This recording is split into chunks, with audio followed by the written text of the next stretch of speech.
नमस्कार, आप देख रहे हैं लाइव इंडिया हर पल। मैं हूं आपके साथ रेखा मिश्रा। पटना के बापू सभागार में बीजेपी नेताओं का महाजुटान हुआ और इस महाजुटान में मंत्री मनोहर लाल खट्टर ने ये ऐलान किया कि दिलीप जायसवाल एक बार फिर से बीजेपी के प्रदेश अध्यक्ष बनाए गए हैं।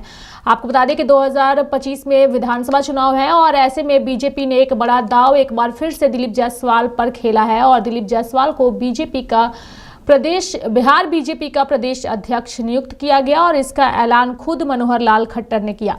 तस्वीरों में आप साफ तौर पे देख सकते हैं कि भाजपा नेताओं का महाजुटान जो है वो नजर आया और इस दौरान कई नेता मौजूद नजर आए।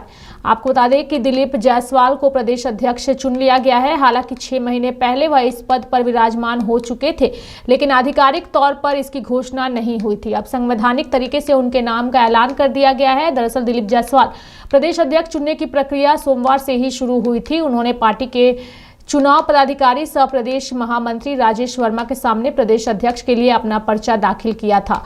वहीं दोनों डिप्टी सीएम, स्वास्थ्य मंत्री और एमएलसी संजय मयूख दिलीप जायसवाल के प्रस्तावक बने। मंगलवार को इनके नाम पर भाजपा आलाकमान ने फिर से मुहर लगा दी और अब दिलीप जायसवाल 2025 से 2027 तक अध्यक्ष रहेंगे। केंद्रीय मंत्री मनोहर लाल खट्टर ने इसका ऐलान किया।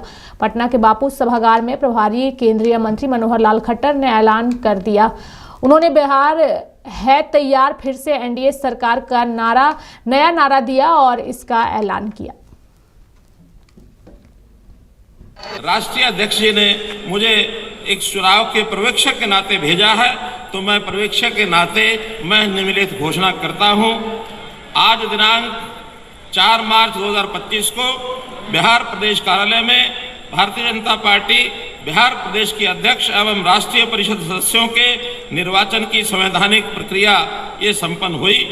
डॉक्टर दिलीप कुमार जायसवाल का प्रदेश अध्यक्ष हेतु नामांकन दिनांक 3 मार्च 2025 को प्राप्त हुआ। समीक्षा उपरांत तो आपने मनोहर लाल खट्टर को सुना, जिन्होंने कहा कि बिहार है तैयार फिर से एनडीए सरकार का नया नारा दिया और उन्होंने ये ऐलान किया कि दिलीप जायसवाल फिर से बीजेपी के बिहार के अध्यक्ष बनेंगे। आपको बता दें कि इस कार्यक्रम में केंद्रीय मंत्री गिरिराज सिंह, दोनों उप मुख्यमंत्री सम्राट चौधरी, विजय सिन्हा समेत पार्टी के सभी वरीय नेता, विधायक और मंत्री शामिल हुए। उप मुख्यमंत्री सम्राट चौधरी ने कहा कि बिहार की जनता फिर से एनडीए सरकार को बहुमत से जिताने जा रही है। 2025 में हम 200+ सीटों के साथ एनडीए सरकार बनाएंगे।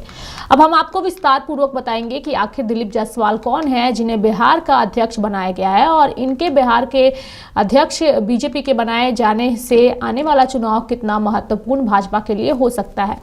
दरअसल दिलीप जायसवाल मूल रूप से खगड़िया जिले के रहने वाले हैं।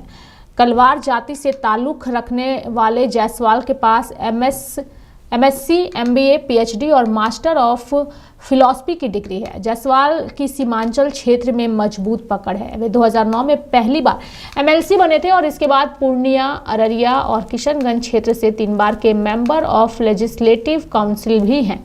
वे 20 साल तक बीजेपी के कोषाध्यक्ष भी रहे हैं। सामाजिक और राजनीतिक गतिविधियों में भी सक्रिय भूमिका निभा रहे हैं। दिलीप जायसवाल का केंद्रीय गृह मंत्री अमित शाह का भी करीबी माना जाता है। बता दें कि इन्होंने कुछ दिनों पहले ही मंत्री पद से इस्तीफा दिया था। यानी कि बीजेपी के प्रदेश अध्यक्ष दिलीप जायसवाल ने बीते दिनों ही 1 मैन 1 पद के तहत राजस्व एवं भूमि सुधार मंत्री पद से इस्तीफा दे दिया था। उनका इस्तीफा देने के बाद बिहार में मंत्रिमंडल का विस्तार हुआ था, जिसमें भाजपा कोटे से 7 मंत्रियों को नीतीश सरकार में शामिल किया गया था। बिहार विधानसभा चुनाव के पहले भाजपा की यह बड़ी रणनीति के तौर पर भी देखा गया। अब दिलीप जायसवाल अध्यक्ष के रूप में पार्टी संगठन में सशक्त करने की भूमिका अदा करेंगे और इसी को लेकर के आज औपचारिक तौर पर इसका ऐलान भी किया गया है।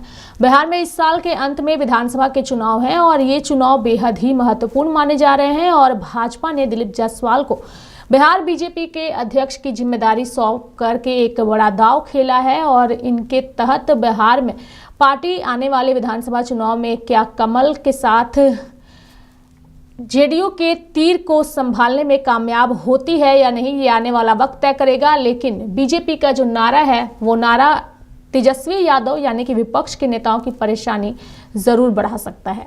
तो मेरे साथ फिलहाल अभी के लिए इस खबर में इतना ही। आप देखते रहिए लाइव इंडिया हर पल। नमस्कार।